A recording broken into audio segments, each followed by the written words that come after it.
బనకచెర్ల మీద మేము జంగు సైరన్ కొట్టి ఆంధ్రప్రదేశ్ హుషారు చేసింది. ఏం చేసింది? లేలే మేము బనకచెర్ల వెనుకకు తీసుకుంటున్నాము అన్నది మధ్యలో.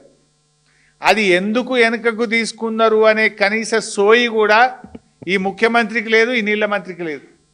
లేక ఏమన్నారు తెలుసా? లేలే మా పోరాటానికే బనకచెర్ల వెనుకకు తీసుకున్నది ఆంధ్రప్రదేశ్, ఇది మా విజయం అన్నాడు ఉత్తమ్ కుమార్ రెడ్డి. అయితే ఇలా కనీస సోయి లేదు. యాక్చువల్గా బనకచెర్ల ఎందుకు వెనుకకు తీసుకున్నారో తెలుసా బైసాబ్? బనకచెర్ల అంటే గోదావరి బనకచెర్ల, అది లింకు. గోదావరి బనకచెర్ల లింకులో మీరు చూసినట్టయితే గోదావరి నుంచి బనకచెర్ల అనేది Srisailam back water head regulator. Srisailam back వాటర్లో కృష్ణా జలాలకు గోదావరి జలాలను కలిపేది ఆ డబల్ లైన్ ఉంది కదా, అది బనకచెర్ల. ఆ 2 లైన్స్ ఉన్నది, లాస్ట్ పాయింట్ ఈజ్ బనకచెర్ల. రెడ్లో ఉన్న లాస్ట్ పాయింట్ బనకచెర్ల.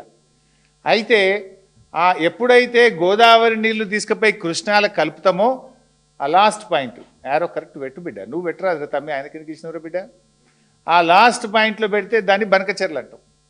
గోదావరి నీళ్లు కృష్ణాలు కలిస్తే ఏమవుతుంది? మనకు బచావత్ అవార్డు ఉంది. బచావత్ అవార్డు ప్రకారంగా మనకు నీళ్ళు వస్తాయి 45, 21, 14. బచావత్ అవార్డు ఏం చెప్పింది మనకు? గోదావరి నీళ్లు పోలవరం ద్వారా కృష్ణాకు మళ్లిస్తే 45 అబో నాగార్జున సాగర్, 21 మహారాష్ట్ర, 14 కర్ణాటకకు చెందుతాయి. ఇంతకు మించి తీసుకపోతే కూడా ఇదే రేషియోలో పై రాష్ట్రాలకు హక్కు ఉంటుంది అని బచావత్ ట్రిబ్యునల్ అవార్డు ఇచ్చింది. అయితే వీళ్ళు గోదావరి బనకచెర్ల పెట్టంగానే ఏమైంది? గోదావరి బనకచెర్ల ప్రపోజల్ ఇయ్యంగానే కర్ణాటక, మహారాష్ట్ర ఉత్తరాలు రాసినాయి. ఇగో ఇది కర్ణాటక రాసిన ఉత్తరం, ఇది మహారాష్ట్ర రాసిన ఉత్తరం. ఏదైతే నది పరివాహక ప్రాంతంలో ఉండే అన్ని రాష్ట్రాలను కూడా కామెంట్స్ అడుగుతాడు. కర్ణాటక వాడు ఏం రాసిండు? జస్ట్ చదివి వినిపిస్తా. Now according to the instant PFR, the state of Andhra Pradesh is diverting additional 243 TMC under Polavaram Banakacherla link project, from which Karnataka would become entitled for further additional use of 64 TMC as per the interstate agreement mentioned above అని Bachawat award లెక్క ప్రకారంగా ఏదైతే ఆ 14 TMC లెక్క ఉందో ఆ 14 TMC లెక్క ప్రకారంగా మీరు గోదావరి బనకచెర్ల ప్రాజెక్టు కడితే మాకు 64 TMCలు వస్తాయి, డేట్ చెప్పండి, మేము ఆ రోజుకెళ్ళి 64 ఆపుకుంటాం మీదనే కృష్ణానది జలాలు అని చెప్పి ఇది కర్ణాటక రాసిన ఉత్తరం. మహారాష్ట్ర కూడా వీళ్ళకు కూడా 21 ఉంది కదా, 45, 21, 14. ఆ 21 మేము ఈడ ఆపుకుంటాం మీద కృష్ణానది జలాలని వీళ్ళు రాసింది.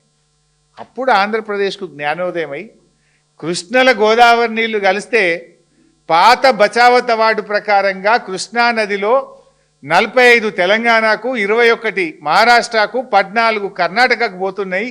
ఇప్పుడు ఈ 240 తీసుకపోతే కూడా అదే రేషియోలో వాళ్ళకి హక్కు దొరుకుతుంది, సుప్రీంకోర్టు పోయినా వాళ్ళకి నీళ్లు పోతాయి అనే సోయి జ్ఞానోదయం ఆంధ్రప్రదేశ్కి అయింది. మన తెలంగాణ వాళ్ళకి గాలే.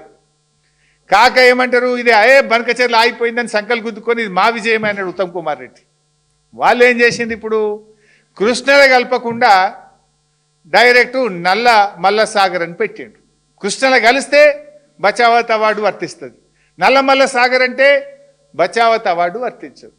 డిఫరెన్స్ ఈజ్ దానికి దీనికి పెద్ద తేడా లేదు. First package same. ఏది? మొదటి ప్యాకేజీలో మన పోలవరం నుంచి బ్యారేజ్లో, కృష్ణా బ్యారేజ్లో వేసుకునేది సేమ్. అక్కడి నుంచి బ్యారేజ్ నుంచి మళ్ళీ బొల్లంపల్లి రిజర్వాయర్ వరకు తెచ్చేది సేమ్. బొల్లంపల్లి నుంచి నల్లమల్ల సాగర్ దగ్గర ఆపేస్తుండు. ముందుకు పోతే బనకచెర్ల, ముందుకు పోకుండా నల్లమల్ల సాగర్ దగ్గర ఆపి ఓ టనల్ కొట్టి కిందికి తీసుకుపోతుండు. బనకచెర్లకు పోతే ఏమైందంటే రెడీమేడ్ సిస్టమ్ ఉంది, ఆ సిస్టంలో పోస్తే ఆటోమేటిక్ రాయలసీమ అంతా పారుతుంది. ఇప్పుడు ఉపాయం ఏం చేసింది? కృష్ణకు కలిపితే పైన రాష్ట్రాలకు హక్కు దొరుకుతుంది కనుక కలపకుండా మధ్యలోనే ఆపి టనల్ కొట్టి కిందికి కలుపుకుంటుండు, కృష్ణలో కలపకుండా. ఇది కర్ణాటకకు అర్థమైంది, మహారాష్ట్రకు అర్థమైంది, ఆంధ్రప్రదేశ్కి అర్థమైంది, కానీ మనోళ్ళకి అర్థం కాలేదు. ఏది మా విజయమే, మేము కొట్లాడితే బనకచెర్ల ఆగిపోయింది అన్నారు. అది ఆగలే, డబుల్ దెబ్బ తగిలింది.